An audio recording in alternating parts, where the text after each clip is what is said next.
नमस्कार, आपण पाहत आहात लोकांक्षा न्यूज. माझे फॅमिली डॉक्टर आहेत, डॉक्टर यादव म्हणून, मराठी यादव.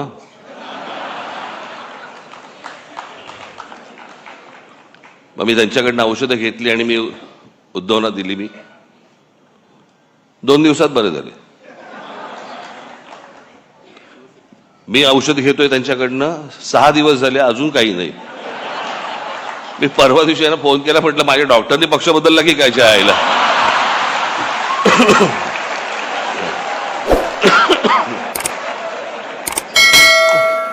आत्ता पण मला लागू पडायचा.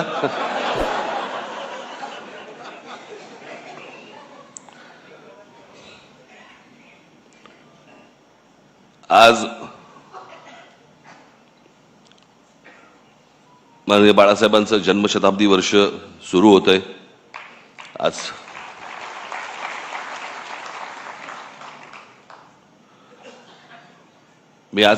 सामनामध्ये मी माझा एक लेख आलेला आहे, त्याच्यामध्ये मी अनेक गोष्टींचं त्याच्यामध्ये त्यांच्याविषयी मी अनेक काही आठवणी मी त्याच्यामध्ये लिहिलेल्या आहेत.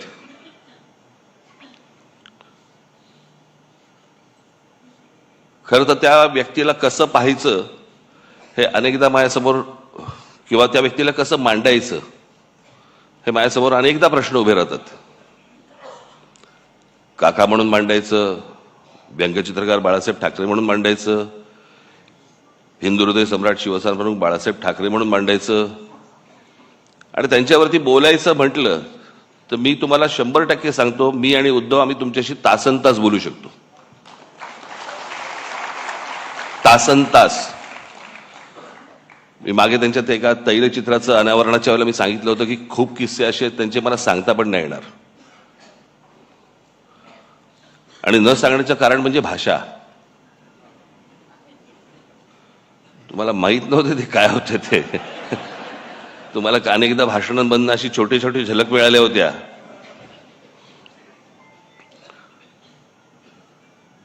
बट मी आजच ती गोष्ट माझ्या लेखामध्ये मी नमूद केलेली आहे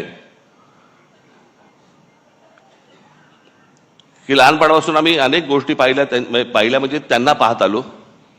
बाहेर एवढं वादळ चालू असायचं, काय कुठे काही दंगली असायच्या, कुठे काही बाबा राडे असायचे, कुठे काही आंदोलनं असायची, कुठे काय काय कधी जेल, कधी काय कोणावरती काय कधी संकट येईल, सगळं बाहेर सगळं वातावरण चालू असताना हा माणूस ज्या वेळेला व्यंगचित्र काढायला बसायचा,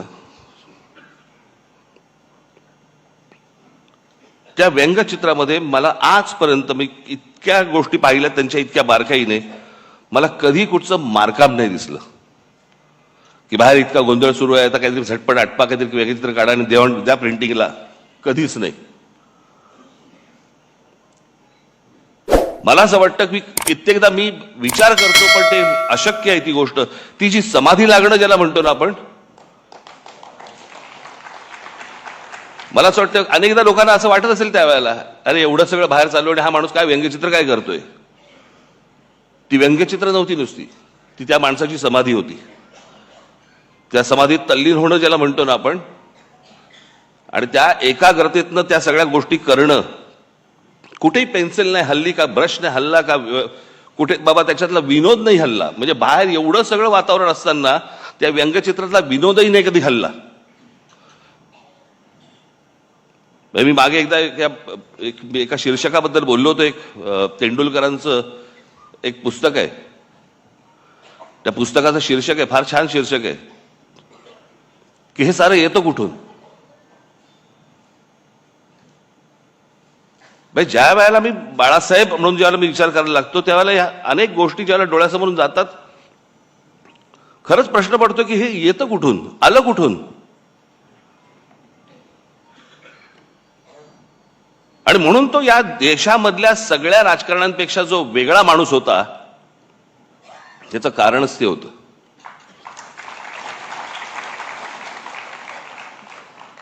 मी त्याच लेखात म्हटलं एवढं सगळं बाहेर वातावरण, सगळं राजकीय गोष्टी घडत असताना एक आर्टिस्ट, एक कलाकार त्याची कलाकृती सादर करतोय, कलाकृती काढतोय, त्याला एक आकार देतोय, जगात असा कोणताही चित्रकार, शिल्पकार, व्यंगचित्रकार असा कोणीही कलाकार झाला नाही की बाहेर स्वतःच्या बाबतीत अशा काहीतरी गोष्टी घडतायत आणि एक माणूस कला निर्माण करतोय.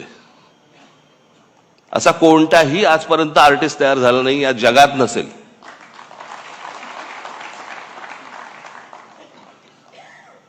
त्यांचे तर्क असायचे. मला तर आजची ही परिस्थिती पाहिली, राजकारणाची परिस्थिती पाहिली. मला आज मी त्या दिवशी माझ्या भाषणामध्ये मी म्हटलं की आज इथे बाळासाहेब असायला पाहिजे होते.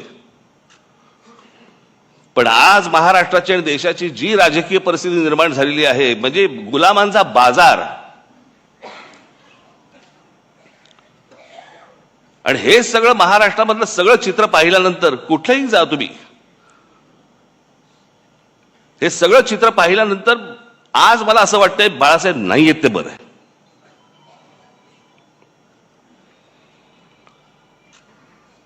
तो माणूस किती व्यथित झाला असता, त्या माणसाला काय त्रास झाला असता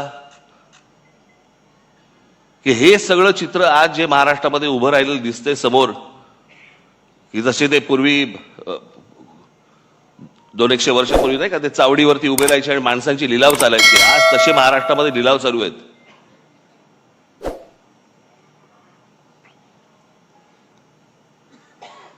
आज अनेक ठिकाणी तुमच्या बाहेरच्या सगळ्या जिल्ह्यांमध्ये, कल्याण डोंबिवली असेल, इतर ठिकाणी माझं उद्धव ठाकरे आणि माझं संजय राऊतांची बोलणं झालं. शिसारी आली, शिसारी.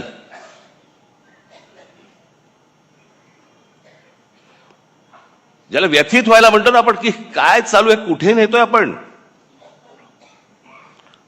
आणि आज ही परिस्थिती पाहायला माननीय बाळासाहेब नाही ह्याच्यासारखी चांगली गोष्ट नाही की तो माणूस आज हे सगळं बघायला नाहीये. तो पाहूच शकला नसता हे माणूस, की ज्या गोष्टी शून्यातनं उभ्या केल्या. आज तुम्ही बाहेरच्याही, तुम्ही बाकीच्या पक्षांमध्ये बघा, अनेक लोक तुम्हाला दिसतील की जे बाळासाहेबांनीच निर्माण केले होते.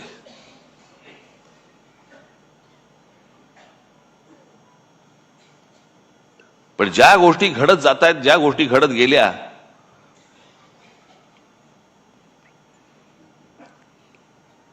मी ज्यावेळेला बाहेर पडलो त्याच्या वेदना वेगळ्या होत्या. माझ्यासाठी पक्ष सोडणं नव्हतं, माझ्यासाठी घर सोडणं होतं.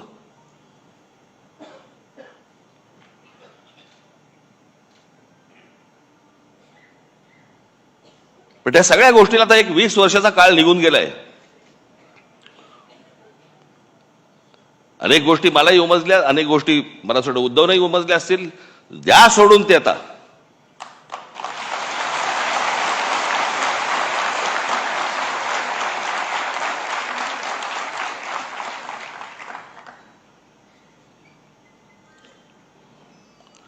काय सकाळी गेल्यावरती साफ झालेली बरी असते, चला कुठे आयुष्यभर गुंतत बसायचं.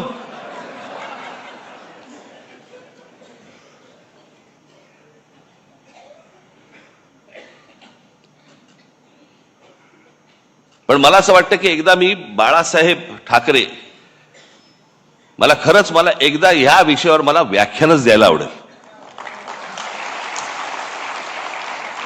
आणि त्या माणसाचे सगळे पैलू मला तुमच्या समोर एकदा मांडायचे. म्हणजे ती जी आपण हत्तीची गोष्ट बोलतो ना, कोणाला शेपूट अशी वाटते, कोणाला कान असे वाटतात, कोणाला सोंड अशी वाटते. बाळासाहेब ठाकरे तशी व्यक्ती होती. प्रत्येकाला वाटलं की हा माणूस असा आहे, प्रत्येकाला वाटलं हा असा आहे, असा आहे. तो माणूस कसा होता हे जगाला कळलंच नाही. आम्ही घरातले असून आम्हाला नाही कळलं, तुम्हाला कुठून कळलं.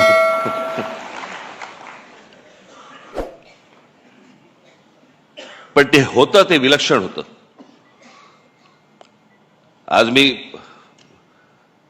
सामनामध्ये मी तर लेख लिहिलाच आहे, पण मी आज सकाळी माझं एक ट्विट केले. काही जणांनी ऐकलं असेल, काही जणांनी वाचलं असेल, काही जणांनी नसेल वाचलं. मला असं वाटतं की माझ्या बोलण्याची बोलणं थांबवायच्या अगोदर मी लिहिलेलं ते जे ट्विट आहे ती मी एकदा तुमच्यासमोर फक्त मला वाचून दाखवायचं आहे.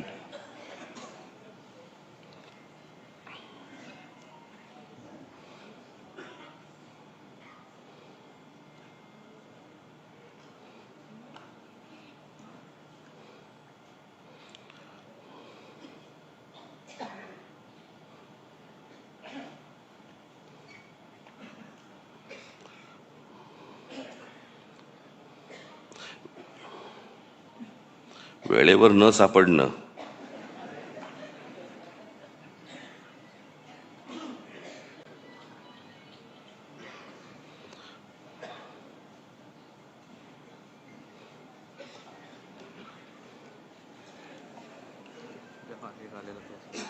हं? हं.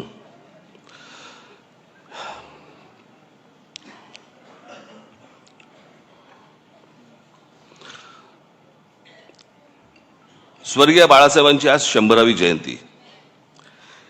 इतिहासात जन्मशताब्दी वर्ष अनेकांची साजरी झाली आहेत आणि होतील देखील. पण एखादी व्यक्ती हयात नसताना देखील ती लोकांच्या स्मृतीत राहावी आणि त्या व्यक्तीने आज देखील एखाद्या प्रांताच्या राजकारणाला आणि समाजकारणाला आकार देत राहावं हे दुर्मिळ. हे फक्त बहुधा बाळासाहेबांच्या बाबतीत घडू शकतं आणि म्हणूनच बाळासाहेब 100 वर्षांनीच काय पण त्यांच्या द्विशतकी जन्मवर्षात देखील लोकांच्या स्मरणात राहतील याची मला पूर्ण खात्री आहे. फक्त तेव्हा मात्र बाळासाहेबांचं स्मरण करणारा मराठी माणूस हा दुभंगलेला, खचलेला, पिचलेला आणि अन्याय मुकाट्याने सहन करणारा नसावा. आज निष्ठा सहज विकल्या जातात, तत्व सहज फेकून दिली जातात आणि राजकारण हे पूर्ण व्यवहारी झालं आहे. आज राजकारणातलं हे यश हे कुठले मुद्दे ऐरणीवर आणले, प्रांतिक भाषिक अस्मिता किती धगधगत ठेवली यापेक्षा निवडणुकीच्या राजकारणात किती यश मिळालं आणि त्यासाठी काय क्लुप्त्या वापराव्या लागल्या आणि मोजलं जातं यावरच मोजलं जातं. बाळासाहेबांच्या काळात या असल्या अपेक्षांच्या फुटपट्ट्या नव्हत्या आणि असत्या तरी त्यांनी त्या झुगारून दिल्या असत्या. त्यांना स्वतःला सत्तेचं अप्रूप नव्हतं पण सामान्य कार्यकर्त्यांना सत्तेच्या पदावरती बसवण्याचं समाधान मात्र त्यांना मिळालं. सत्ता येते जाते.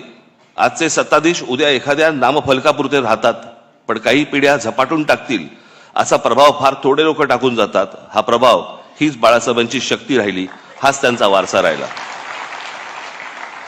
बाळासाहेब दूरदर्शी होते. त्यांचा दृष्टिकोन आजही सुसंगत वाटतो आणि भविष्यातही राहील. त्यामुळेच ते कालातीत राहतील.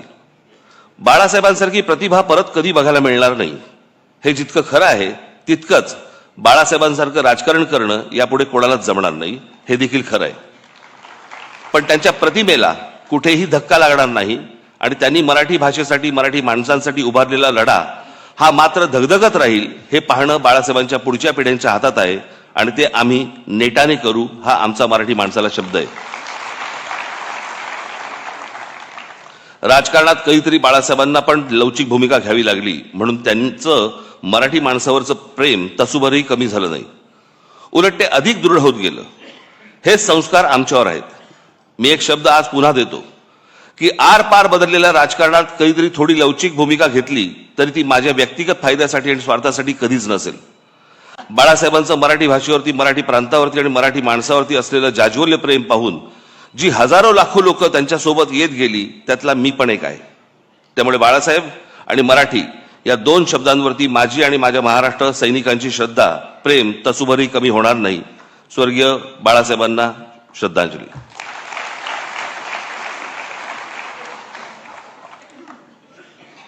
मला एकच छोटासा प्रसंग मला आठवतो, प्रमोद महाजनांनी सांगितलेला. मला असं वाटतं उद्धवना पण तो माहिती निश्चित असणारच. बाळासाहेब कलानगरमध्ये अशी फेऱ्या मारायचे आणि मला असं वाटतं ही गोष्ट असेल 86 वगैरे, 86 नाही 85 सालची गोष्ट असेल. आणि त्यावेळेला प्रमोद महाजनांना बाळासाहेब असं म्हणाले होते की प्रमोद, या देशातल्या हिंदूंना मी हिंदू म्हणून मतदान करायला लावीन आणि हिंदू मतदार तयार होतील. प्रमोद महाजन बोलले, बाळासाहेब शक्य नाही हे या देशामध्ये. ते बोलले, तू बाळासाहेब मला ओळखत नाहीस. आणि बाळासाहेबांनी या देशामध्ये हिंदूंना, हिंदू एक राजकीय शक्ती बनू शकते हे या देशामध्ये बाळासाहेबांनी सिद्ध करून दाखवलं. तोपर्यंत इतरांना कोणाला माहीत पण नव्हतं, कल्पना देखील नव्हती, भारतीय जनता पक्षाला देखील नाही. पण ज्या माणसाने, अर्थात त्यावेळेचं वातावरणच वेगळं होतं. त्यावेळेला वातावरण हे काही तयार केलेलं वातावरण नव्हतं, ते झालेलं वातावरण होतं. आणि त्या वातावरणामध्ये त्या बाळासाहेबांनी ज्यावेळेला तो विचार ज्यावेळेला या देशामध्ये फुंकला आणि त्याच्यानंतर जे यश सर्वार्थाने यायला लागलं, आज जर बाळासाहेब असते